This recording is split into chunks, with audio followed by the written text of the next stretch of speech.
তাই এখানে বলছেন শ্রদ্ধা, তপস্যা। যদিও বলবেন কলিযুগে তো তপস্যা নেই, না এটা তো বড় তপস্যা। তো প্রতিদিন ভোর ব্রহ্ম মুহূর্তে উঠে স্নান করে ভগবানের মঙ্গলারাত্রি এবং বসে ষোলমালা জপ, বিশাল তপস্যা। তারপরে সারা জীবন নিরামিষ খাবেন। যারা নিরামিষ খায় না তাদের উদ্দেশ্যে বলছি, তাদের কাছে মনে হয় যেন বড় তপস্যা। যারা নিরামিষ খাচ্ছেন, প্রসাদ খাচ্ছেন, তারা তো দেখছেন আমিষের থেকে আরো বেশি আমরা নিরামিষে উপভোগ করছি।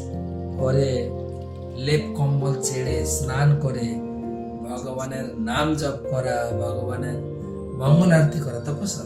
কিন্তু গীতায় কি বললেন? সব সময় কীর্তন করা আর যত্নের সহিত করা, দৃঢ়তার সহিত করা।